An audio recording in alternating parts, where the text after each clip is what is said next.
جب آدمی اللہ سے معافی مانگتا ہے اللہ خوش ہو کے دلوں کو جوڑ دیتے ہیں.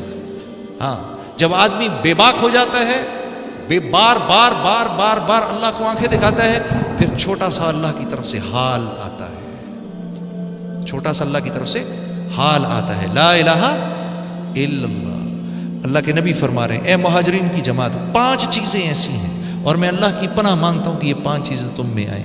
یہ مولانا یوسف صاحب رحم اللہ جو ہماری دعوت کے جو بڑوں میں سے تھے، امیر بھی رہے، یہ ان کا آخری بیان ہے، اس کی یہ چھوٹی سی بات ہے جو میں آپ کے سامنے عرض کر رہا ہوں. اور مہاجرین کی جماعت، مہاجرین کون ہے؟ مہاجرین کون ہے؟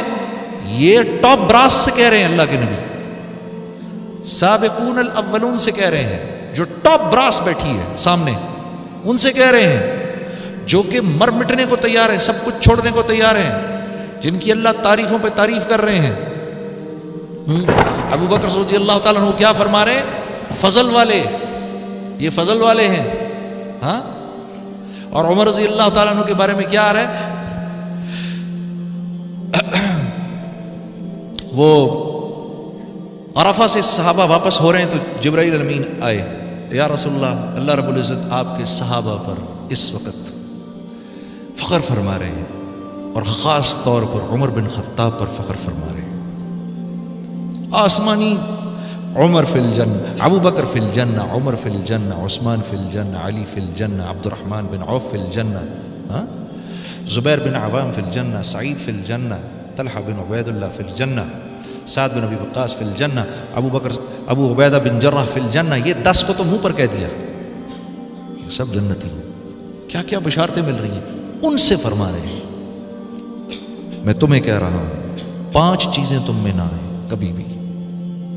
پہلی کہ جو قوم کھلم کھلا بے حیائی شروع کر دیتی ہے، اور یہ مسلمانوں کے بارے میں کہا جا رہا ہے، یہ غیروں کو نہیں کہا جا رہا. غیروں کے ساتھ اللہ کا معاملہ دوسرا ہے، ہمارے ساتھ اللہ کا معاملہ دوسرا ہے. ان کو ان کی نیکیوں پر اللہ دنیا میں دے دیتا ہے، ان کی برائیوں پر ان کی پکڑ نہیں ہوتی. ہمارے ساتھ ہماری نیکیوں پر ہم کو حیات طیبہ ملتی ہے، خوبصورت زندگی ملتی ہے، اجر اللہ قیامت کے لیے رکھتے ہیں. اور برائی جو ہو اس پر پکڑ آ جاتی ہے. کیوں پکڑ آ جاتی ہے؟ کیونکہ ہمیں اللہ دنیا سے جب لے جاتے ہیں تو اللہ کی منشا ہے کہ اپنے اس بندے کو گناہوں سے پاک کر کے لے کے جاؤں، تاکہ آخرت کے عذاب سے اس کو بچا لوں، دون العذاب الاکبر لعلہم یرجعون. میں نہیں چاہتا کہ یہ دنیا کی برائیاں لے کر میرے پاس آئے اور پھر آخرت کے بڑے عذاب میں مبتلا ہو. میں چاہتا ہوں کہ دنیا میں اس کی کھچائی تھوڑی سی کر کے اس کو پاک صاف کر دیں تاکہ یہ آخرت کے بڑے عذاب سے بچ سکے. اور اس کی وجہ یہ ہے تاکہ یہ میری طرف رجوع کرے، معافی مانگے. تو آپ نے فرمایا جو قوم کھلم کھلا بے حیائی کرتی ہے، اس قوم میں ایسے امراض آتے ہیں جس کا ان سے پچھلوں نے کبھی سنا نہیں ہوتا. ایسی اموات آتی ہیں کہ اس کا ان سے پچھلوں نے کبھی سنا نہیں ہوتا. جو قوم ناپتول میں کمی کرتی ہے، یعنی جس کے تاجر بے ایمان ہو جاتے ہیں، ہاں، تو اس قوم پر اللہ کی طرف سے ظالم بادشاہ کا تسلط ہو جاتا ہے، جو نہ ان کے بڑوں کی عزت کرتا ہے نہ بچوں پر رحم کھاتا ہے. جو قوم زکوٰۃ روکتی ہے اس پہ بارش روک دی جاتی ہے کہ ایک قطرہ آسمان سے نہ گرے اگر دنیا میں بے زبان جانور نہ ہو. جو قوم امانتوں کو ہڑپ کرتی ہے، وعدہ خلاف ہو جاتی ہے. میں اور آپ اس وقت اس معاشرے میں سب سے بڑی وعدہ خلافی کون سی کر رہے ہیں؟ جو ہم سب کر رہے ہیں اس وقت. ایک وعدہ خلافی میں آپ سے کر رہا ہوں، آپ ان سے کر رہے ہیں، وہ ان سے کر رہے ہیں، وہ ان سے کر رہے ہیں، وہ ان سے کر رہے ہیں. ہم سب ایک دوسرے سے ایک کیا ہوا وعدہ اس کے خلاف چل رہے ہیں، سب کے سب. اور وہ کیا ہے؟ ریڈ لائٹ کو توڑنا،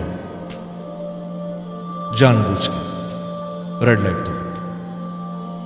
میرا حق نہیں ہے اس وقت جانے کا. ہم 40 گاڑیاں کھڑی ہوئی ہیں ریڈ لائٹ کے اوپر، ایک آدمی توڑ کے نکلتا ہے، ہم 40 لوگ دیکھ رہے ہیں کہ اس ظالم نے، اور یہاں سے آنے والی گاڑیاں ہیں، ہم سب دیکھ رہے ہیں اس ظالم نے، اس کو نہیں توڑنی چاہیے تھی. یہ اس نے ہم سے وعدہ کیا ہے، اس ملک کے قانون کو پورا کرنے کا وعدہ کیا ہے، یہ توڑ کے نکل گیا. تو جس قوم میں عام طور پر وعدہ خلافی آ جاتی ہے، جس قوم میں عام طور پر امانتوں کا ہڑپ کرنا آ جاتا ہے، اللہ کے نبی نے فرمایا اللہ اس قوم کو اس کے دشمنوں کے حوالے کر دیتے ہیں. ایسے میرے ہاتھ بندے پہ ہوں، میرے ہاتھ ایسے، اور مجھے اس طرح میرے دشمن کے سامنے لے جایا جائے، مجھے، میرے گھر والوں کو، بیوی بچوں کو، سب کو ہمیں ایسے کھڑا کر دیا جائے، اس کے ہاتھ میں مشین گنیں ہیں، تلواریں ہیں، خنجر ہے، وہ کہے جو کرنا ہے اس کے ساتھ اب آپ کریں، ہم جا رہے ہیں.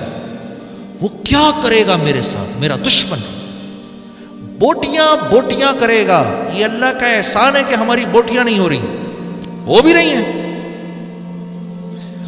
رہی ہیں، لیکن مالک کا احسان ہے کہ میں اور آپ زندہ ہیں. جو قوم امانتوں کو ہڑپ کرتی ہے، جو قوم وعدہ خلافی کرتی ہے، اس قوم کو اللہ اس کے دشمنوں کے حوالے کرتا ہے. پھر آپ نے فرمایا وہ لوگ ان کے گھروں میں گھس کر ان کے مالوں کو لوٹتے ہیں. ان کے دشمن ان کے گھروں میں گھس کے ان کے مالوں کو لوٹتے ہیں. میں آپ کو حدیث کے الفاظ بتا رہا ہوں. 5ویں بات، پھر آپ نے فرمایا جو قوم اللہ کے قانون کو توڑتی ہے ان میں آپس میں خانہ جنگی ہو جاتی ہے. جو کچھ سنا گیا اللہ اس پر عمل کرنے والا اور آگے لوگوں تک پہنچانے والا بنائے. مزید اصلاحی بیانات کے لیے ہمارا یوٹیوب چینل ایمان و یقین کو سبسکرائب کریں. جزاک اللہ.